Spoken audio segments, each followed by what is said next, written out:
Chicago, it's no mystery that Chevy is your best bet for the unpredictable spring ahead. The snow and ice may be gone, but the spring plot thickens at your local Chevy dealer, where you'll find the true MO of SUVs. If you're thinking about taking all the twists and turns in a new Chevy, you're not alone. The right vehicle makes all the difference when it comes to safety, confidence, and comfort on the road. You saw the Chevy lineup at the auto show. Now it's time to see which one you can identify. And don't worry, they can't see you behind the glass. Need the power and durability of a Silverado? The all-weather confidence of an Equinox or Blazer? The spacious comfort of a Traverse, Tahoe, or Suburban? Or the sporty city-friendly Trax? Your local Chevy dealer has exactly what you need to solve the case like a pro. So don't wait. Head to ChevyDriveChicago.com today. Browse the newest models, special offers, locate your nearest Chevy dealer, and start shopping online. Things are warming up out there, and you need a vehicle you can trust. Find yours now at ChevyDriveChicago.com. Chevy, together, let's drive. Going up. Prices keep going up these days. It feels like being on an elevator that only goes up. Going up.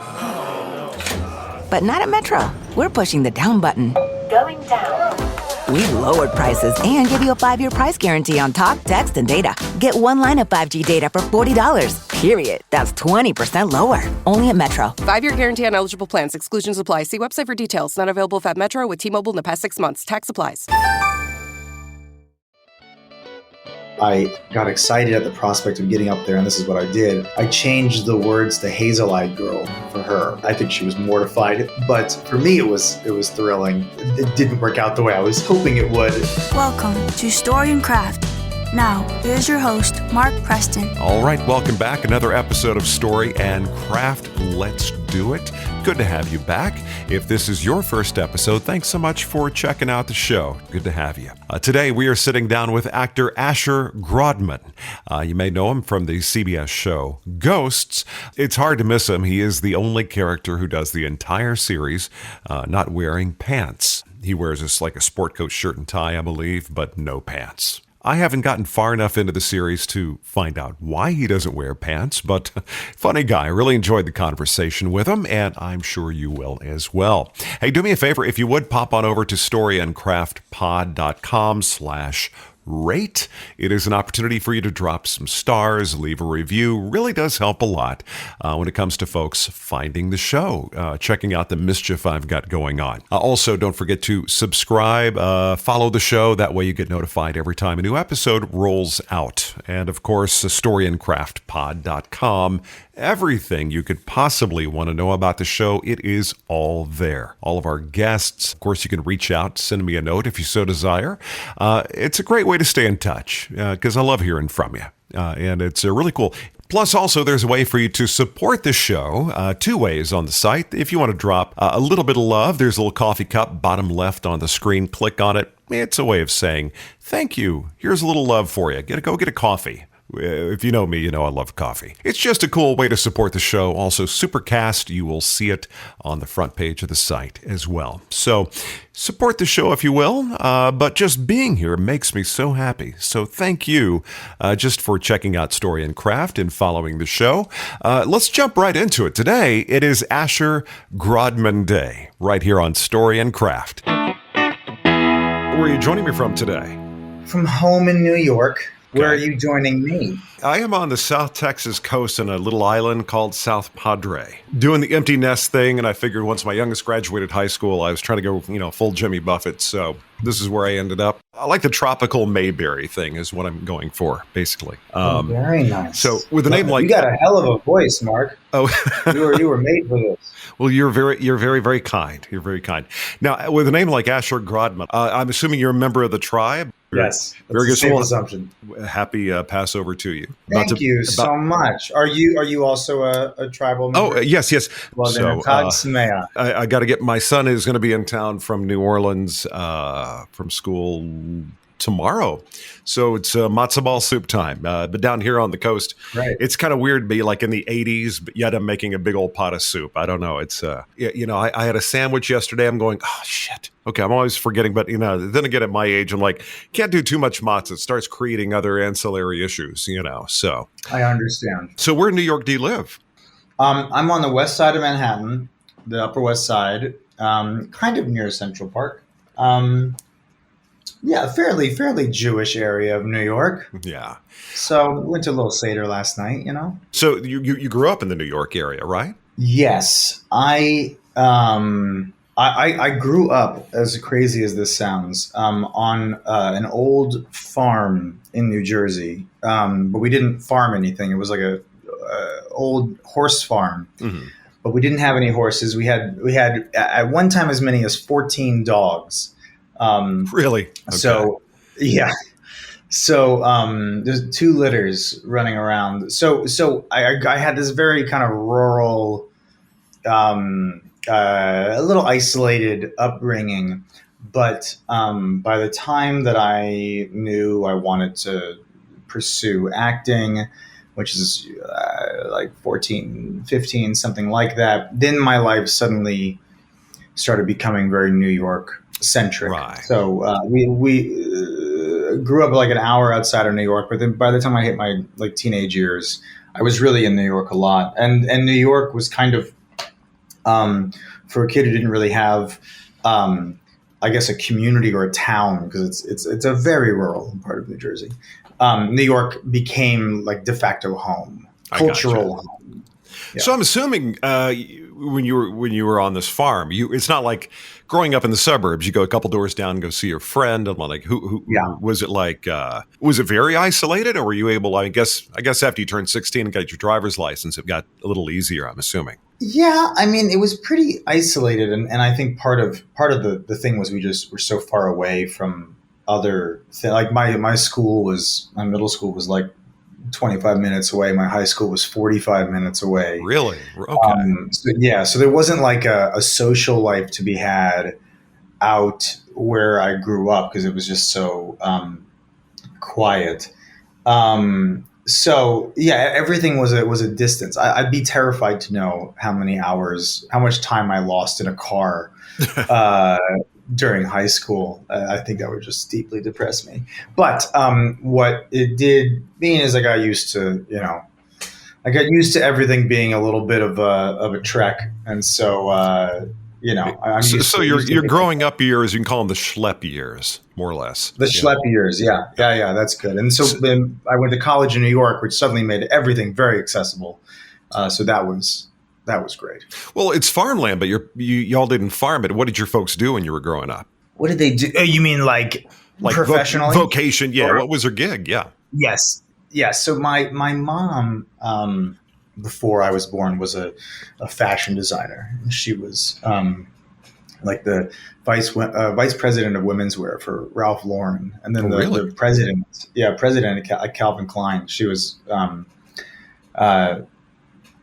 a very, very hard worker. And then my dad was a doctor. And while I guess probably a little bit before I was born, started a clinical laboratory that he then developed and turned into, the business with which my life was always, or at least my childhood had always circled, a place called BioReference Labs. So, two very hardworking and very smart, driven parents. Out in the wilderness. Well, that's a nice balance, though, because, the fashion thing, I'm assuming your mother was commuting into the city, or was she able to work remotely? No, she was done. She was really out of it by the time I was born. But she's very active. And they always tell the story of they got this house, I guess, a year or two before I was born, and I think my mom was pregnant with me, and it was suddenly like had time on her hands, so she wasn't working anymore, and just started taking a hammer to the wall and just like beating through like drywall and finding like the stone underneath it. So my mother is constantly doing projects and building new rooms or things in the yard.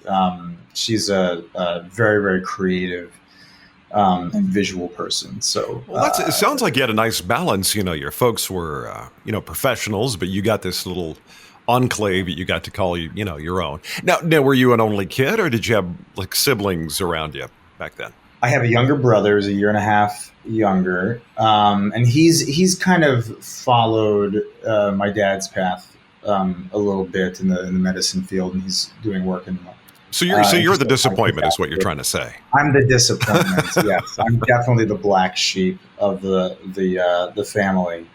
Yeah, and certainly the most unconventional of pathways for me, but it keeps it exciting. No, that's important. I think it's nice when you get together. I know we're talking about Passover. You got the Seder and you got the Haggadahs. Everybody's got to do their little reading part. Uh-huh. And I always kind of found it like really boring just to kind of read it. I was like, I felt like the need to more not perform it, but this is a living story. You want to tell a story. So I don't know if I annoyed my family when I was younger like that. I'm the only one in my family that did this. Anything like this. So I'm the disappointment also. No, you need to. You need to bring it to life a little bit. We were at a Seder one night where it felt like it was like no singing aloud.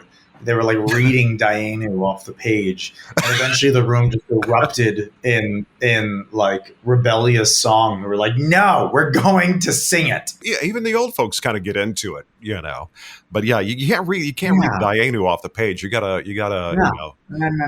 fly your freak flag. It is, you bring up an interesting point. I don't know that I would be an actor today, because I was a pretty shy kid, and I was, obviously growing up the way I did, if not for having a bar mitzvah, because it was like a moment of being up in front of people. It was an assignment, a cultural assignment that I had to do, and so gave me an experience that life may not have provided if not for that.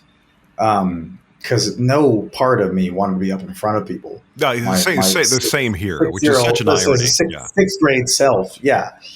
So that probably opened my eyes to a lot of stuff. So it's a good thing I'm Jewish. I completely agree with you. When you get up there, it's kind of a proof of performance thing. You get up there, wait a minute, I can do this, even though I thought maybe I couldn't. Was there anything that you felt the spark of wanting to perform at that age? I think there were probably three things that were like big eye-opening or like kind of propelling moments for me. One was getting up at the bar mitzvah and just having the like, oh, this feels like a scary, insurmountable thing. And then doing it, and the exhilaration that comes from I'm up in front of people and they're watching me and I could see them watching me, and the kind of vitality that comes from that.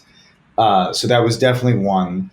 Another one was, and this probably just comes out of being a very lonely kid, was I had crushes on all the girls, and was often doing. I remember I had a crush on a girl who will remain nameless in like the 7th grade, and I was in the school jazz band and kind of hiding in the back. And at one point, everyone in the school jazz band graduated, and it was like me and 3 people left. And I got tapped to sing Brown Eyed Girl in front of the school, which was pretty terrifying. But I got excited at the prospect of getting up there, and this is what I did. I changed the words to Hazel-Eyed Girl for her, which it was another one of those like big exhilarating moments. I think she was mortified. But for me, it was thrilling. And it didn't work out the way I was hoping it would in my little romantic 7th grade self, but it did. It was another one of those experiences of like being up in front of people. And then I think the last thing that was such a big deal for me was this is the time that Mel Brooks, that the producers hit Broadway.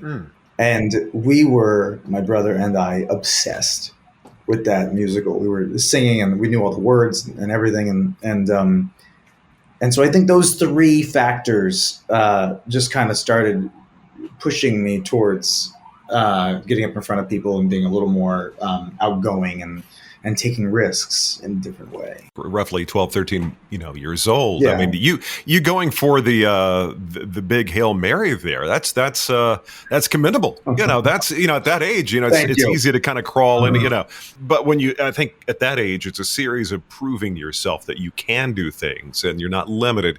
I was kind of the same way. I would have never done that. I had a couple good handful of crushes I think I would have been mortified to do that. But so Mazel Tov, very good job. But did you ever? Oh, thank you. Did she ever allude to that work? later? No. Oh, okay. Well, yeah, no.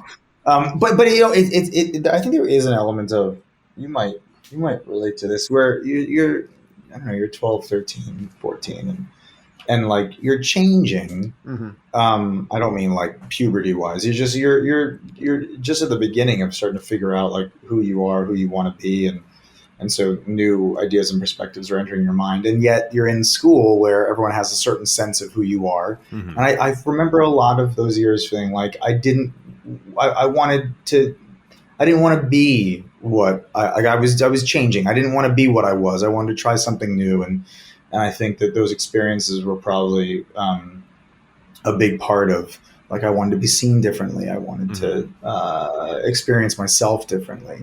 I didn't know that at the time, but I'm sure. Well, yeah, because when you go from, let's say, the elementary school to, I had a junior high thing, so we started in 7th grade. I think that first year that you get kind of cast in a role, or you think you do, you get cast into, oh, this is who he is or she is, Yeah. There's a special brand of trauma being at that age, especially when you have crushes and you don't know how to get to the next step or whatever. Now, she doesn't know what she missed out on. Now she's got a guy who gets paid to walk around without his pants on. I mean, that's right. She missed the boat. She missed the boat. And who wouldn't sign up for that? Going up. Prices keep going up these days. It feels like being on an elevator that only goes up. Going up. But not at Metro. We're pushing the down button. Going down. We've lowered prices and give you a 5-year price guarantee on talk, text, and data. Get one line of 5G data for $40, period. That's 20% lower. Only at Metro. 5-year guarantee on eligible plans. Exclusions apply. See website for details. Not available if at Metro with T-Mobile in the past 6 months. Tax applies. Avoiding your unfinished home projects because you're not sure where to start? Thumbtack knows homes, so you don't have to. Don't know the difference between matte paint finish and satin? Or what that clunking sound from your dryer is? With Thumbtack, you don't have to be a home pro. You just have to hire one. You can hire top-rated pros, see price estimates, and read reviews, all on the app. Download today. Hey, it's Mark Preston, and I would like to tell you a little bit about one of our sponsors, X-Chair. Whether you're working from home or in the office, if you have a job or a task that has you sitting for a long period of time, this is the chair for you. Very comfortable, very customizable. They'll make it pretty much any way you want it. The look, the feel, the fabrics, everything. Plus, this is the kind of chair you can adjust to make it fit you just right. No matter your body type, it's spot on. I love my X-Chair. It has the Elemax cooling, heating, and massage technology. It is going to make your lower back feel so very good. Got to throw a little bit of love to X-Chair. It's the chair I'm sitting in every time I talk to a guest. So I've had a lot of time to have my tush in this chair, and the tush, the back, everybody's happy. Just go to storyandcraftpod.com/chair.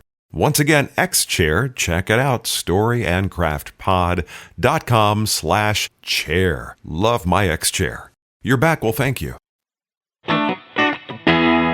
You're in school in New York. Now, were you like, was that when kind of you shifted into gear and go, okay, the theatrical thing, that's what I want to do, or did it come even later than that?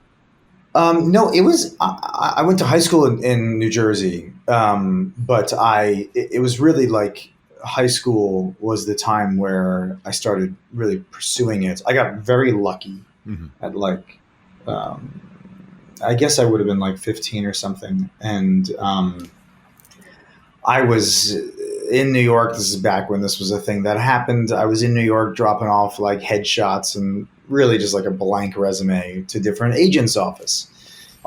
And it was like the day before Thanksgiving and the city was empty. I picked a bad day to do this. But it's when I was off from school. And it just so happened that one of the agents agencies where I was dropping something off, the agent was there and got in the elevator with me and we started chatting. And so I just got lucky that I met this person face to face. So you had a literal elevator pitch. I had an elevator pitch. That's right. My elevator pitch was, I'm an actor. I don't know anything. Would you consider taking me on? And I think I can't remember if it was then or later, but at some point he had me do a monologue and signed me. And then I was like, this feels like a very different time now, but back then there was a thing called pilot season. Yeah.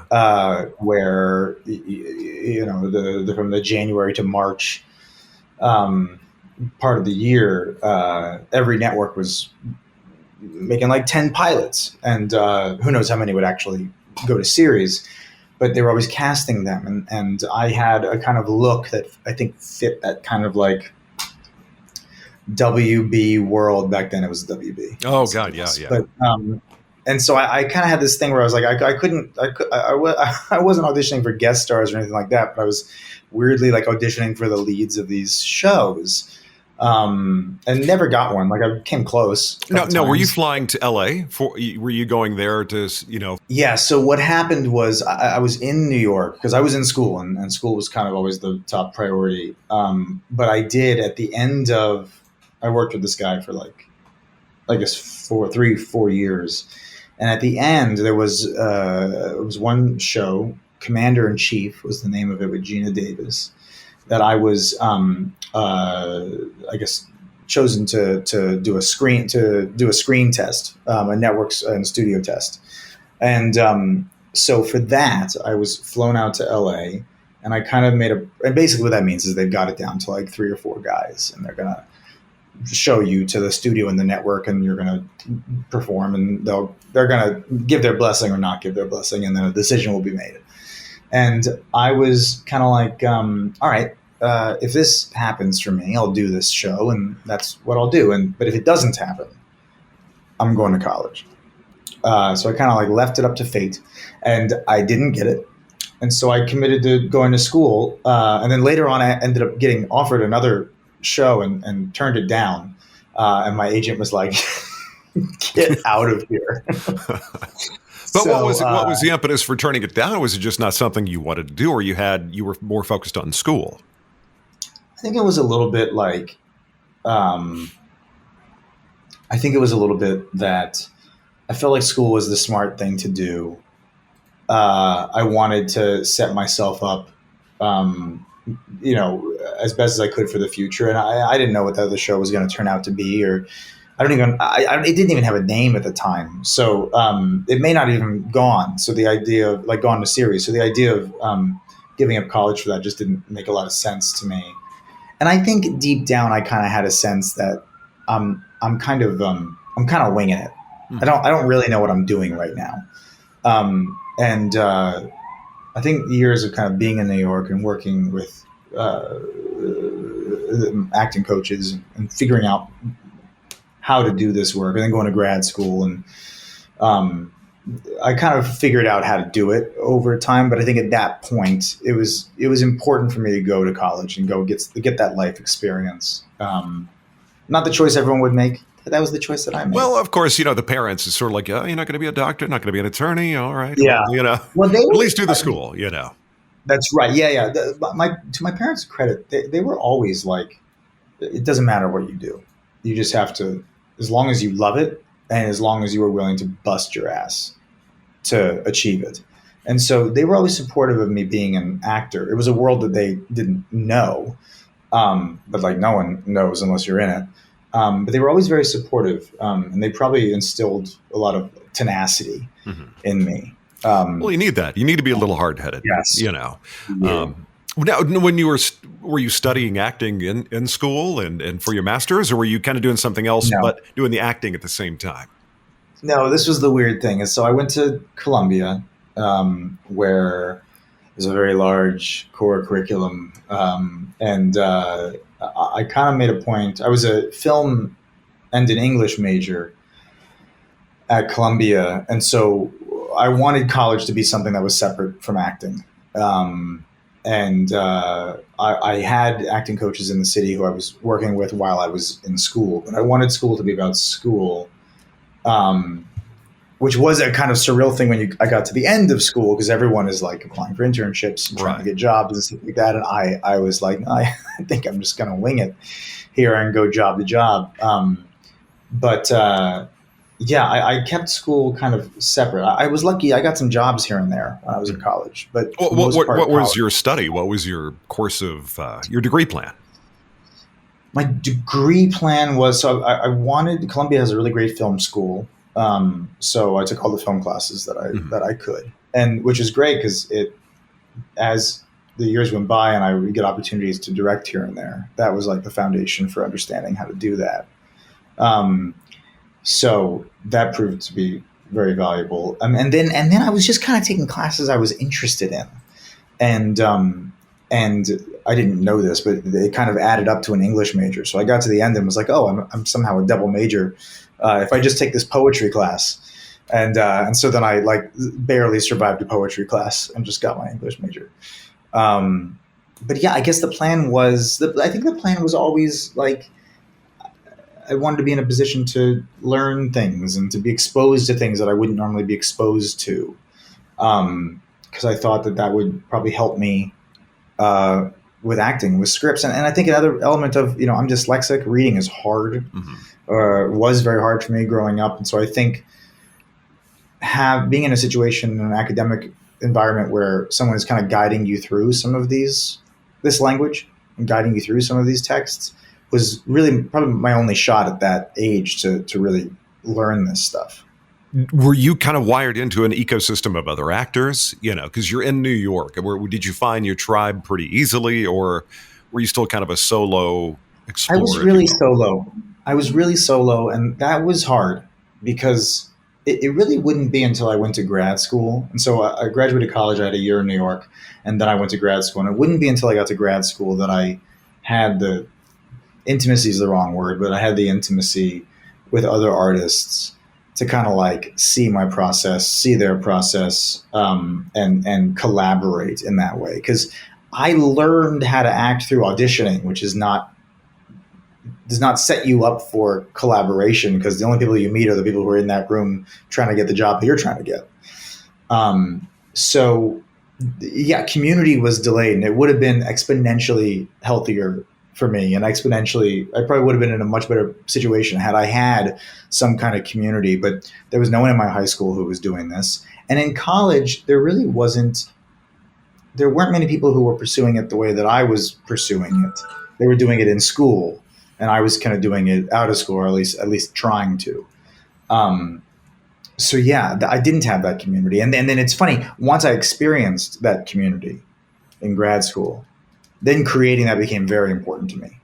And when I was in LA after grad school, and then when I came back to New York, in both places I tried to create like a group, like a situation where I got together like a group of actors on a weekly basis for people to put up work and to try stuff. And so never to like teach, but just as like a gym kind of thing. Because one thing you learn very early on in this business is that no one can do this alone. Even just like an audition. Like if you got an audition for the greatest thing in the world, but you couldn't get a buddy to go read with you, you're not going to audition for that thing. Like you need someone. Yeah, the mirror is not a good audition partner. No. You have a self-tape, you need a scene partner. I'm curious, there's a project you did. I've never seen it, don't know too much about it. Figure I was talking to you. I got to ask you about it. But the Jacksonville Jaguars project, what exactly was that? My opus, my greatest joy in life. So I am a big Jacksonville Jaguars fan. And a few years ago, it's been a few years now, but NFL teams, when they on schedule release day, have started making these videos. They're like social media kind of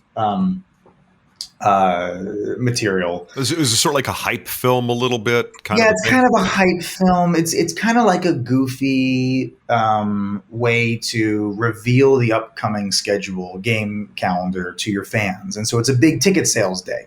So they're always like the kind of run of the mill of this is like a kitten in a box, and you're dangling the opponent's mascot over it as the kitten like swipes at it. Like it's that kind of vibe as you reveal the schedule.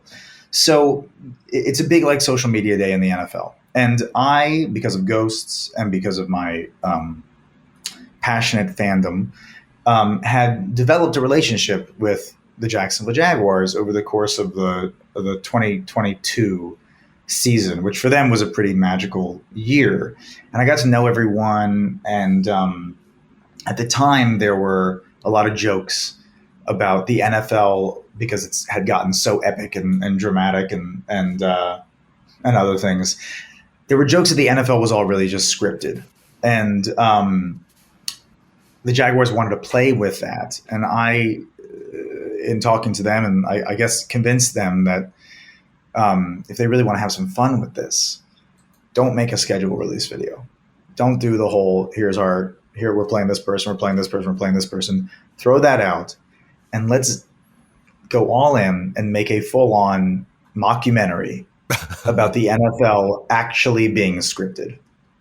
And following the, like, if that's true, what else is true? And so it stars all of their players playing themselves as actors playing themselves. And so their quarterback, Trevor Lawrence, is in it. The owner's in it. Their coach was in it. And it was kind of just this remarkable experience where this big organization really had. So this is sort of like your football Spinal Tap kind of a thing. Yeah. Yeah, it's a lot like that. And of course it merged, my two of my passions being acting and football. Well, I got to know, how does a New York kid or New Jersey kid become a Jaguars fan? Yeah, how's that happen? Yeah, I'm from Dallas, so it's kind of already in the DNA, baked into your DNA in Dallas. My dad is a lifelong Detroit Lions fan. And if you're not a football person, all you have to know is the Lions, I think, have won maybe 2 playoff games in 70 years. And so I grew up as a Lions fan when I was younger and watching Barry Sanders and all that. And at some point, I think my mom went to my dad and was like, you can't do this to your children. It's not fair. They're not going to have friends. They're going to be alone. And so my dad sat us down when I was 8. And he was like, I'm sorry, you're not allowed to be a Lions fan. You have to pick your own team. And that year was 1995, and the Jaguars had just been created. They were the brand new team on the block. And to an 8-year-old, I mean, you have to see this logo and uniforms that they used to have. They were amazing. It was the coolest thing in the world. So I have to imagine there's a generation of people who got into football around 1995 who were just Jaguars fans because it was just the coolest thing when they hit the scene.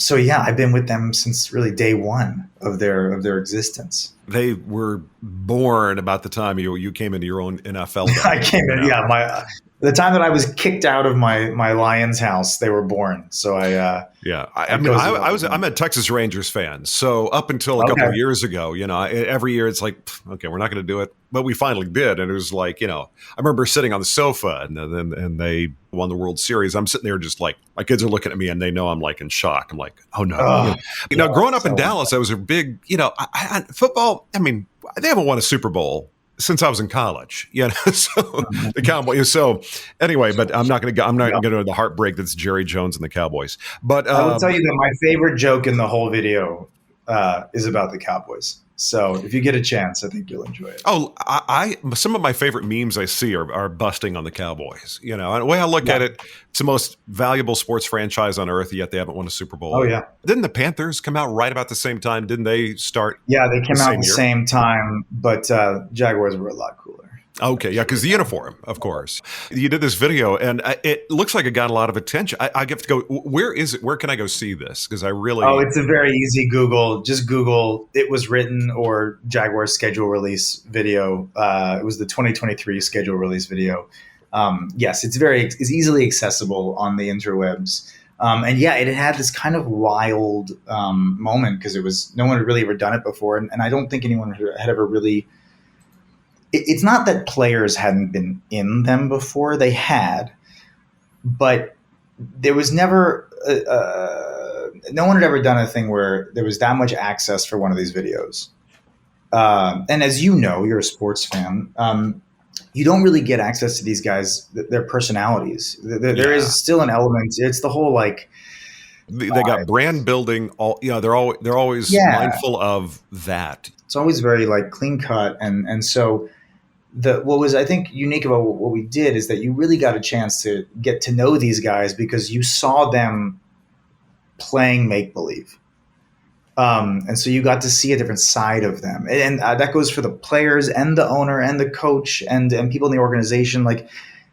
so everyone was kind of clowning a little bit. And then on top of that, the fact that everyone was involved and everyone was down to be part of it, I think it was just a unique thing for an organization like that to all these big companies have different departments and usually they don't talk to each other. But the Jaguars do have a kind of small town, very family based vibe.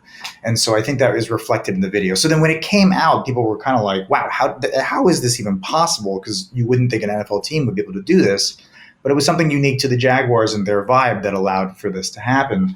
A lot of things in the NFL, probably more than any other professional sport, is very theatrical and staged and, at every level. Yes. And this seems to be a little bit more guerrilla, a little bit more freeform, as it were. So probably this was fun for them because this is not something that they get to do, usually. Guerrilla is actually a great word because it's a word we used a lot in the making of this thing, that we wanted something that was a little grittier, a little more the whole thing was scripted, but a little more improvisational. It's an irony, of course, that through making a scripted video, we were able to tap into something very genuine about these guys. And then from that, the video went on, it won an award at Tribeca. It won an award at Cannes. It was just. See, that's what I thought. I was like, wait a minute, this thing won something at Cannes? It got noticed there. I'm like, I got to check this out. Well, were the players, any of the players fans of Ghost? Were they aware? Were they dialed in or? Well, everyone who was involved knew, at least to some extent, where I had come from, and that I was from this TV world. So whether they had seen the show or not, they knew that they were. I think that was kind of part of the thing of coming in with a script and coming in with this idea and them being able to step into a space that may not have been their space because they live in this football. Of course, they're used to people watching them, but stepping into a kind of narrative space. And the fact that I was on the show probably helped convince people and helped me in creating a safe environment. Yeah, where they could trust that this is an ecosystem they're not familiar with, but they know you know it and that you're looking out. They know that I know what I'm doing. Yeah. So how did Ghost come along to you, by the way? Was this something was it a long process because when you're working an ensemble with a show like this, I'm sure it's a process, or was it pretty quick? They knew they wanted you, you wanted it, Nothing is ever as quick as you'd like it to be. To be honest with you, I had been doing auditioning for pilots my whole life, and I never got one. And I remember auditioning for this, and at the same time, auditioning for a guest star on Blue Bloods or something, and really only caring about the Blue Bloods guest star because I was like, no one gets a pilot. This doesn't happen. It's like winning the lottery. What's the point? And I was very wrong in that. But I remember, so there were 2 auditions that I did on the day that I auditioned for Ghosts. I won't mention the name of the other project, but the other project was for the person casting it had been someone I hadn't seen in a decade. And when I was younger, had said something was basically like, he can't act, and it had gotten, he was like, don't send him back here. He's not good. And I was aware of that, and it killed me for years. And the audition I had right before Ghosts was for that same casting director. So it's the first time I was going to see them since that really bad experience. So it meant a lot to me to do well on that. And I think they were running I think I was waiting an hour and a half for that audition. And I went in and did it. And it went very well. And the guy was like, oh, wow, you've changed, or, whatever. I can't remember what he said, but it's something where I walked out of the room and I was like, that monkey's off. Now, did he remember you? I mean, did he remember from the decade earlier you had actually auditioned before? Oh, okay. yeah.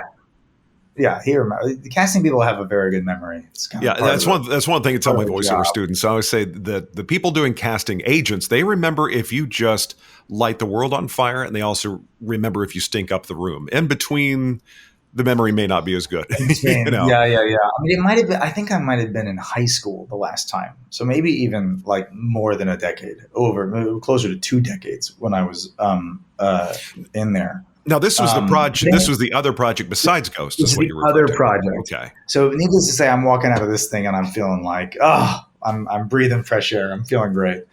And then Ghost was very unique because I read it, obviously, and when I read it, I was like, this is brilliant. Mm-hmm. The writing is so specific.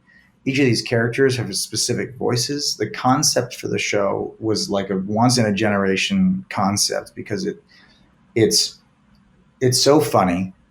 It's so unexpected and has this fresh point of view. And yet it's very, very relatable. I know that sounds crazy. It's a bunch of ghosts, living in a house. But it's relatable in the sense that it is a comedy about death.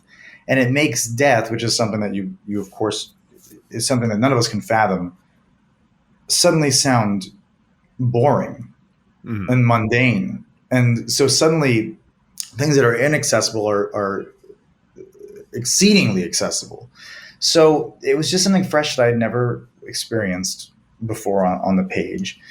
And I remember thinking, this thing works. I just have to get out of the way and let it really sing. The only thing that I tried to add to it a little bit is a little bit of like a puppy-ish quality for this guy Trevor, because I didn't want it to be kind of a one note, like just douchey vibe. Right. And so I show up to this audition for Ghosts an hour and a half late because I was held up at the other one. They were running so far behind, and I got into the room, and the only people in the waiting room, it was me, Alexander Chaplin, and who's a great actor, and Josh Molina, who's also a great actor and was on The West Wing, which is my favorite show. And so I took that as a little sign of kismet or something like that. Mm-hmm. And went in and did this audition, had a blast, and then probably heard like a week later that I was the choice, which was insane to hear. And then waited a bit longer for them to find someone else to test me against. Yeah, I was going to ask you, with an ensemble, I mean, it would seem like that at some point you've got to get in the room with other people you're going to be. I mean, every scene I've seen in the show so far, you're always with somebody. Rarely are you just kind of by your. Well, there was one. I think the one thing I did see, you were trying to knock a vase over or vase or whatever, and you were just like, I was like, it was in the frustration of trying to like, I'm a ghost, I can't knock this over. But everything else I've seen, there's the interactions are kind of what make it funny, because you have people. Yeah. The premise, for folks who haven't had the opportunity to check it out. It's basically everybody is from different eras, time, genre. They had, and that when they died, they were kind of locked in that spot. But I never understood your character, why you didn't have pants on. I don't know if I haven't gotten to that point yet. You have to get to the end of season 1 for that. Okay, I got you.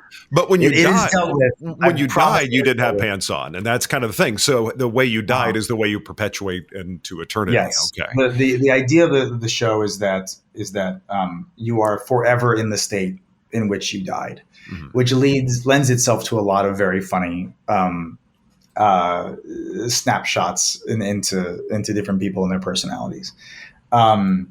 But and you're right. Yes, they had to get us together. But before that even happened, the way you do that studio network test that I was describing earlier is that they always want to send multiple people to the studio or the network so that the studio or the network can say no to someone.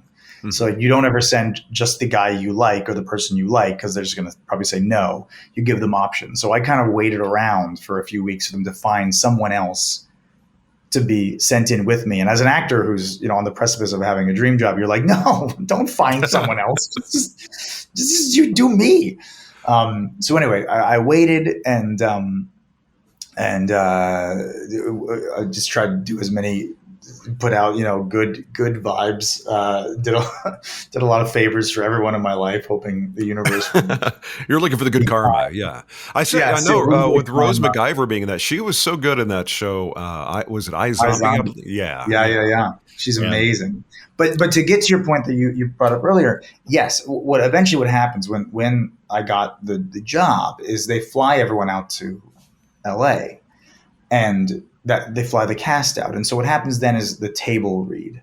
And table reads are kind of notorious for feeling like it's the first step of the new chapter, but are really kind of the last step of the previous chapter, because invariably someone gets fired at a table read. Yeah, it's the last chapter of the audition book. Yeah. Yes. So it's everyone on the business side seeing everyone together for the first time. And so we had this week in LA to do the table read for this thing, where we thought it was going to be on a Monday. So we all showed up on the Monday, and they were like, oh, no, we're not going to do it today. We'll do it tomorrow.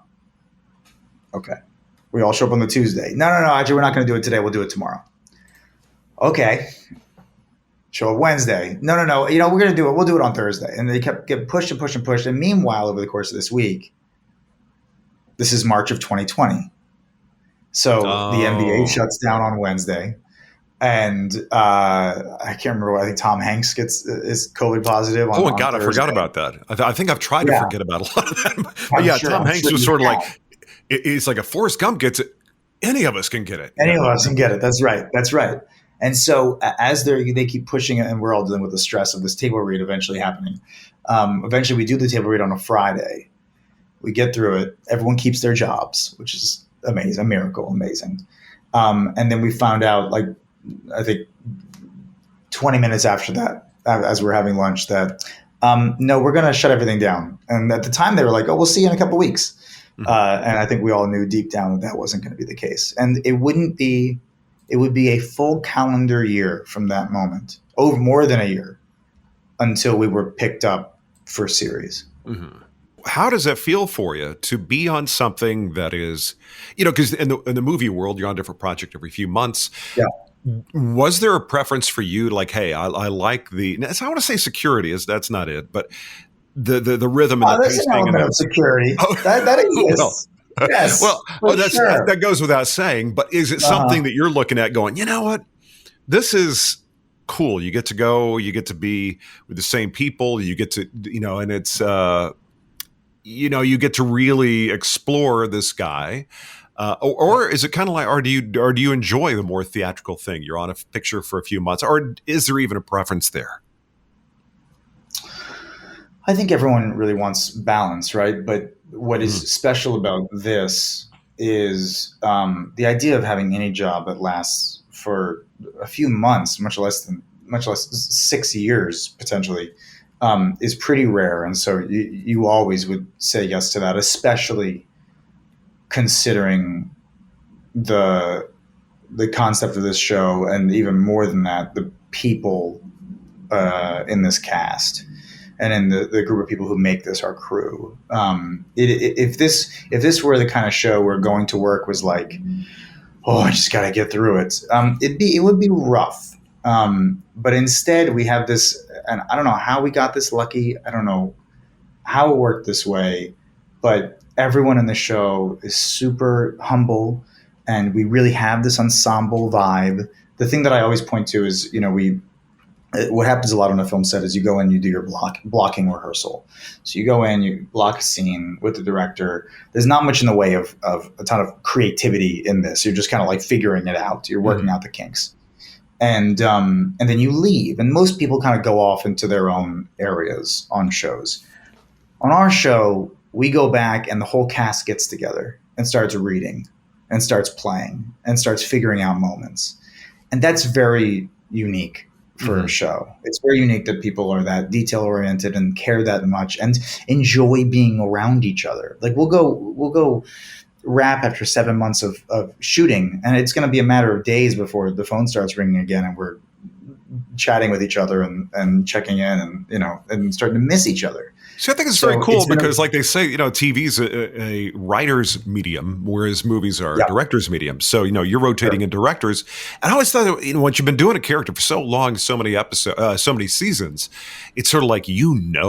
Are you at the point now where if something comes up in a script, do you ever give feedback like, I don't know if I'd say it, or maybe do you have more creative input now that you've kind of been in his pants or shoes? Well, you've been wearing whatever attire you've been wearing. Yeah.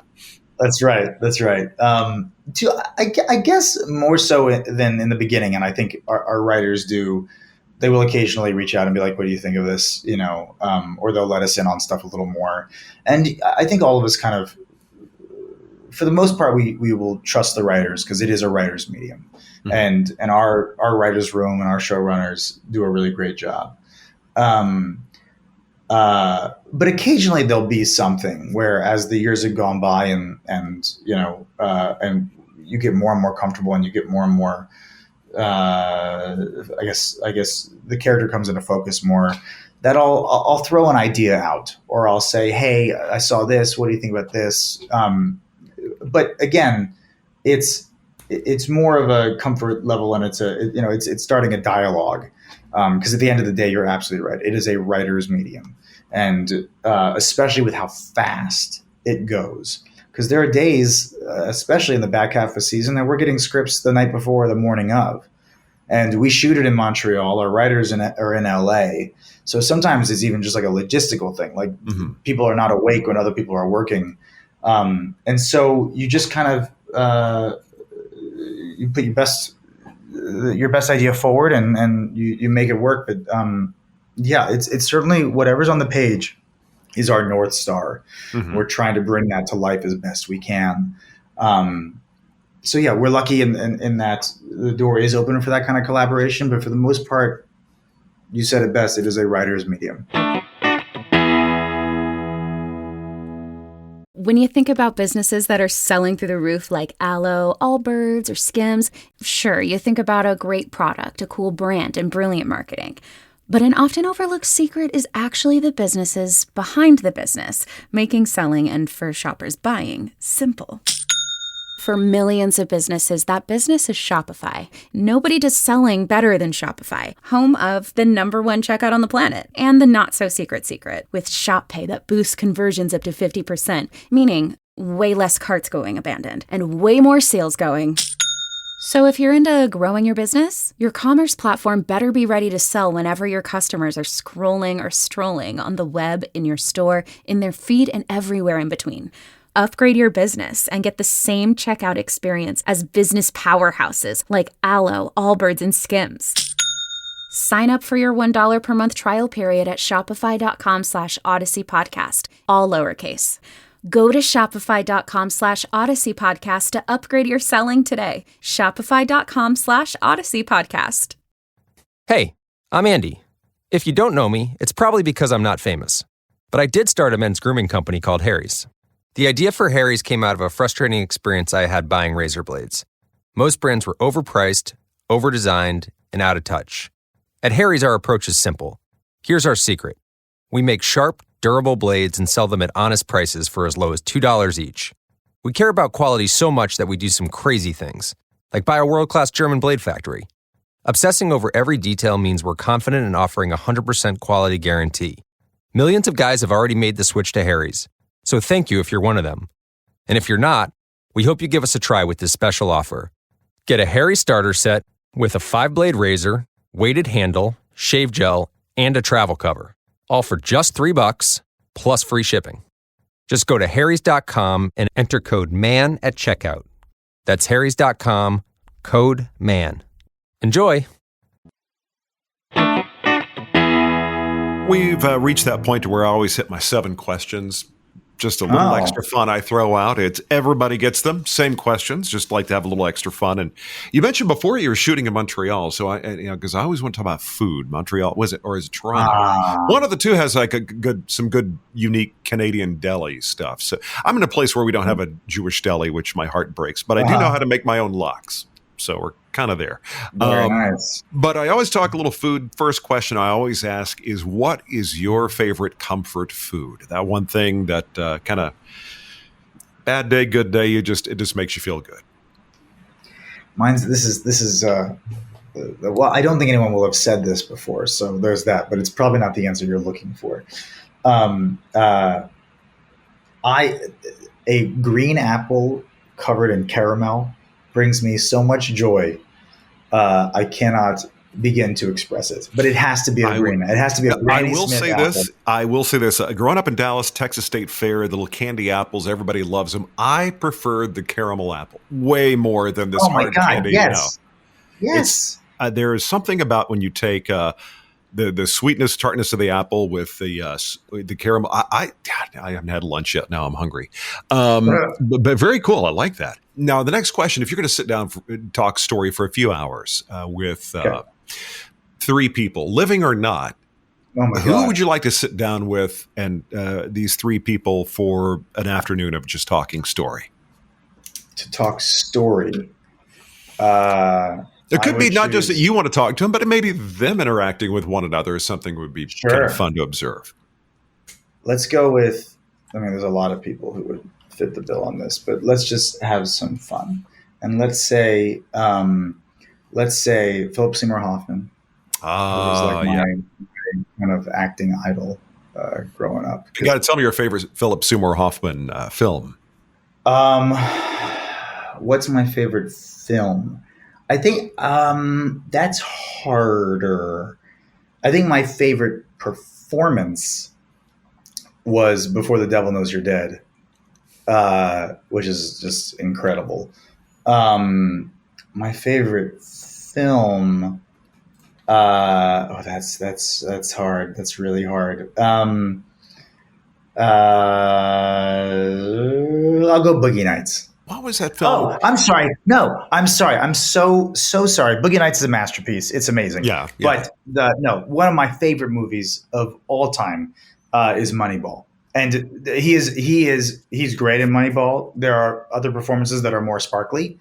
But that is the best. That's my favorite film. I think some of his best performances have been in some of the smaller roles he's done. Or the ones where he didn't get as much screen time, like the Almost Famous, but there was one. He's great in Twister. Yeah. Yeah. There is this one movie. Sometimes titles The Boat That Rocked. Other times it's Pirate Radio. It's where he was they're on a ship. Yes. That was a good one. I'm an old radio guy, so I think so. We got Philip Seymour Hoffman there. Now, who else are you going to be sitting down? Let's go Philip Seymour Hoffman. We'll go Marlon Brando just for the fun of it. And he's obviously was a genius. And I'll go Martin McDonagh, playwright, writer, director, who's just my favorite. I love him. Well, very good, very good. Now, if we were to go back, you had your crushes, as did I, in junior high. But going back, who was your very first celebrity crush as a kid? The Pink Power Ranger. The Pink Power Ranger. Yeah, okay, I think so. You know what? I think the Power Rangers is just a little bit after my time. So it would either be that or Michelle Pfeiffer as Catwoman. One of those two. Okay. That's the very first Michelle Pfeiffer we got. Very good. Really? Okay. I have not gotten any other Michelle Pfeiffers. I'm disappointed in humanity. She was in Scarface, wasn't she? She was in Scarface. Yeah. So that was, that was a good. See, I can just talk movies all day here. Now, next question I got for you: if you're going to be living on an exotic island, somewhere you want to be, it's great, it's relaxing. You could be there for a whole year, but you don't have streaming. So if you want to listen to music, you're only allowed one CD. And you're only allowed one DVD to watch a movie. Something you can watch over and over again, an album you can listen to over and over. And I will accept box sets. So I get one CD and one DVD? Or I just get one? Okay. Oh, you just get one. Like the whole year, if you want to listen to an album, you got that one that you brought with you. I'd probably do it's probably cheating, but I'll do like a Bruce Springsteen greatest hits or something just to really try to squeeze as much as I can out of that. And then Dog Day Afternoon. Well, you're the New Jersey boy, so the boss has got and the movie again. What was that? Dog Day Afternoon. Oh, Dog Day Afternoon. Oh, that is Al Pacino's greatest performance. Hey, have you ever read that book? I was just listening to somebody talk about Sidney Lumet the other day. I read a book of his when I first started acting, and it's basically Making movies. Yeah. Just what was a day? Basically, I think the book starts off with his driver coming and picking him up. God, that was one of my favorite acting books. It wasn't really even about acting. It was just his impression of actors, and it was just kind of I just enjoyed it. You kind of got wrote a book called Making Movies, which is a great book. I think that's what it was. I just remember him just, early before the sun comes up, going with his driver, and he shows up and he talks about kind of like some of the on-set politics, things you need to consider. I'm like, you got inside his head for a moment. And I thought that was very cool. Yeah. If you were to say from stem to stern, from the time you get up in the morning till the time you go to bed, what are the component parts for you of a perfect day? Something that if it's got these things, it worked out well. Some kind of working out, getting in your body some fresh air. Time with a puppy. So wait, do you have a puppy or do you have a dog? I do have a puppy. Yes. We have a mini Aussie Doodle here, and then I have who's wonderful. And then I have it's tricky because she was a pandemic puppy who technically lives out with my parents, but quickly became my dog as I was out there for a year. For a year, I was out there as we were waiting and hoping that one day we would shoot that pilot. So we were all in this deep quarantine. So she quickly became my dog, and then of course I couldn't stay. I had to leave, and she had to stay because I was moving to Montreal, and then going back and forth. But her name is Zazie, and she's actually Trevor's dog on the show. He's really snuck her in there. Yeah, and she's this one in 1,000 personality, who's just like an endless motor. So I have two very special girlies. So we've got the time with a coach, time with a girlfriend, and yes, those are all important. Time, with your body and some fresh air.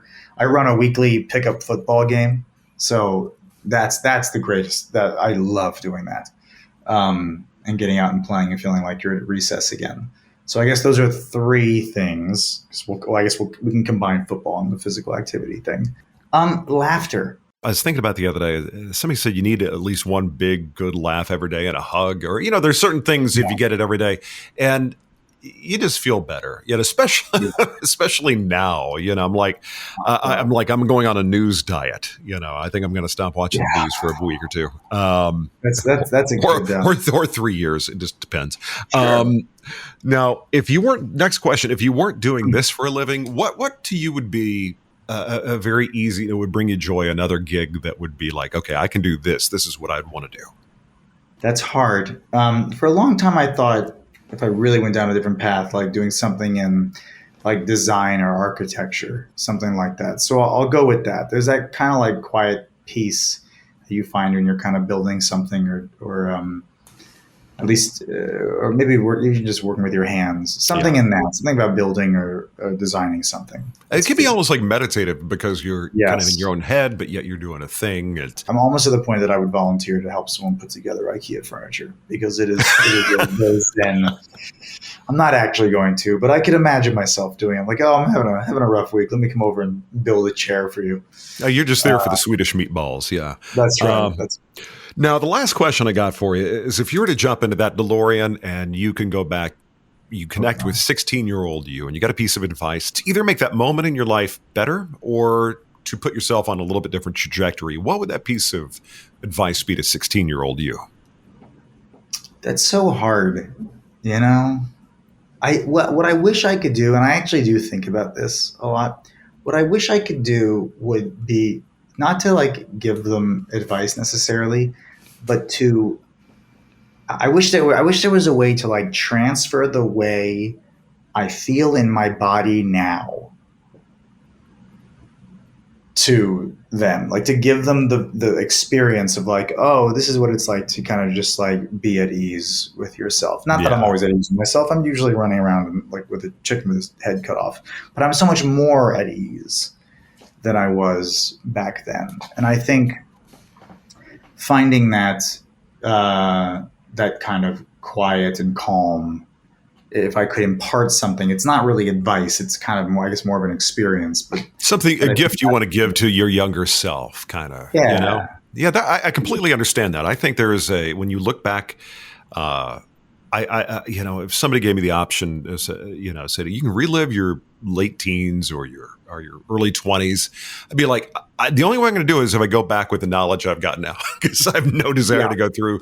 It's the things that the being better at making choices, I think, happens with age.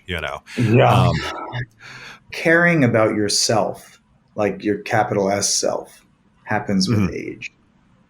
And indeed, and absolutely. And I think it's it's something that as we mature, we appreciate, putting that investment in ourselves even more so, My friend, I really appreciate it. Looking forward to getting further into the library that is Ghosts. Just a little side note, a little ancillary source of income. Have you ever contemplated a sponsorship with an underwear or boxer company? I think that would be a natural thing, just kind of I wear Saks underwear on the show. And when they found out, they sent me some free underwear and they're pretty great. So I'll give them a shout out right now.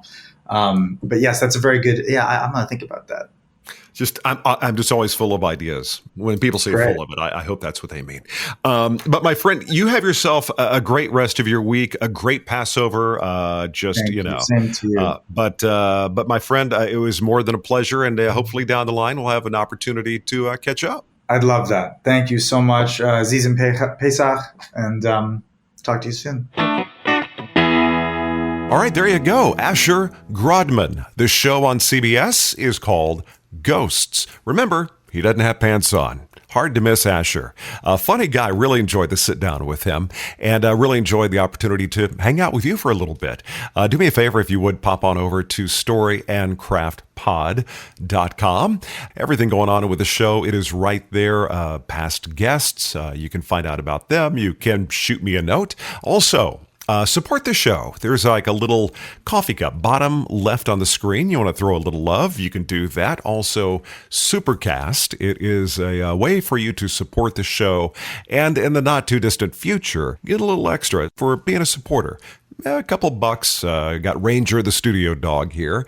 It's a way to kind of support his toy supply. So thank you. He's constantly dismantling rope bones. I don't know how many I've gone through, and I don't know how he does it. Trials and tribulations of having a golden retriever. Also, you can rate the show. Just go to storyandcraftpod.com/rate. You leave some stars, a little review helps people to find the show, which I greatly appreciate you doing that. And at the very least, just follow the show, like it. That way, no matter what podcast app you use, you will get notified every time there's new episodes. So go do that, because I want you coming back by. Good stuff to come. I'm going to get on out of here. You go have yourself a wonderful weekend or, week whenever you are catching this episode. And as always, thank you so much for making what I got going on here part of whatever you've got going on. It does mean a lot to me. So thanks so much.